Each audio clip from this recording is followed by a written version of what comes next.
Beaucoup de camping-caristes aiment passer l'hiver au Maroc. C'est un pays où vous pouvez y aller en toute sécurité. Ça fait des années et des années que nous y allons. C'est un beau pays où vous serez très bien accueillis.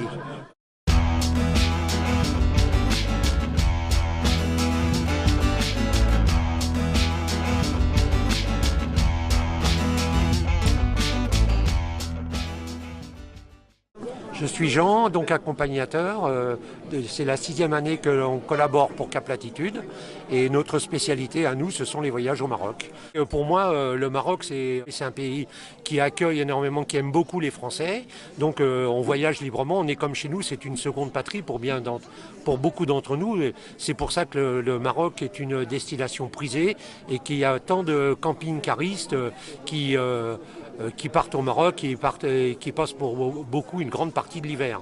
La traversée du détroit de Gibraltar, ça varie de 1 heure à 2 heures, 2 heures et demie selon qu'on passe soit par Ceuta, qui est l'enclave espagnole au nord de l'Afrique, ou que l'on rejoigne directement Tanger-Med maintenant. Il y a des formalités de passage en douane, c'est pas très complexe. Bon, ils sont maintenant de plus en plus rapides et tout est fait pour essayer de rendre l'accueil au Maroc le plus facile, quoi. Alors les formalités, déjà, c'est bon, il faut être titulaire d'un passeport, bien entendu, puisqu'on circule avec un camping-car. Donc il y a des formalités de police, où on a un visa avec une durée au départ de 3 mois, renouvelable une seconde fois.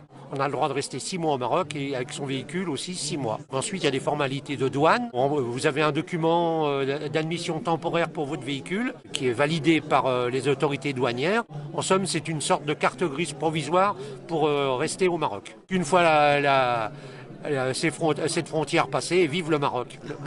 La conduite, au départ, il faut être prudent. Bon, c'est vrai que des fois, les Marocains n'utilisent pas forcément le clignotant. Et puis, on rencontre beaucoup aussi de vélos et des animaux. Donc, il faut se montrer au départ, il faut se montrer très prudent. Et surtout, maintenant, comme ici en France, il faut être très prudent avec la signalisation routière. Il y a des contrôles fréquents de police, donc qui sont là aussi pour assurer notre sécurité et pour la sécurité des véhicules. Donc, il faut respecter les vitesses, la signalisation. Et sinon, il n'y a pas plus de problèmes pour circuler au Maroc qu'on en rencontre en France. Il est vrai que, bon, au niveau des intempéries, il peut arriver que les routes soient un peu abîmées, parce que c'est souvent des pluies diluviennes et ça ravine pas mal. Il faut être prudent. Lorsque on rencontre justement ce type de temps, il vaut mieux s'arrêter que d'essayer de prendre des risques. On dort dans son camping-car. Alors, dans les campings, qui sont un petit peu, si on peut dire, par rapport à la France ou d'autres pays, un petit peu sommaires, mais c'est toujours gardé de toute façon, même la nuit. Et puis, très rarement des bivouacs, mais gardés également, donc il n'y a aucun problème. Pour moi, il n'y en a aucun. Déjà, nous, on passe souvent par le côté, pour démarrer, on passe souvent par le côté oriental et il y a des endroits avec des paysages sublimes. On traverse la vallée du Ziz, entre autres, pour rejoindre le désert Merzouga, les dunes de Merzouga, un lever de soleil sur les dunes.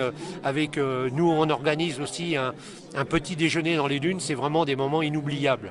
Aussi, le côté atlantique, il y a des endroits avec des plages où malheureusement on peut pas trop s'y baigner parce que la mer est dangereuse, mais il y a des paysages sublimes, des falaises et là vraiment c'est très beau. Et puis aussi faut pas oublier Tiznit aussi, c'est un peu la Mecque pour le camping-cariste, pour y trouver de quoi y refaire des travaux sur son camping-car, améliorer des tissus ou faire poser des accessoires, mais vraiment parce que la vie est beaucoup moins chère au Maroc. Les carburants sont nettement moins chers. Le carburant est environ de 90 centimes d'euros le litre. Le Maroc, en 2015 ou en 2016, ça reste toujours une super destination pour les camping-cars ? Je pense, oui, surtout beaucoup de camping-caristes aiment passer l'hiver au Maroc et je pense que c'est une bonne destination et surtout c'est un pays où vous pouvez y aller en toute sécurité, d'après ce que je peux savoir et d'où ce qu'on voit, parce que ça fait des années et des années que nous y allons. N'hésitez pas d'aller au Maroc, c'est un beau pays où vous serez très bien accueillis.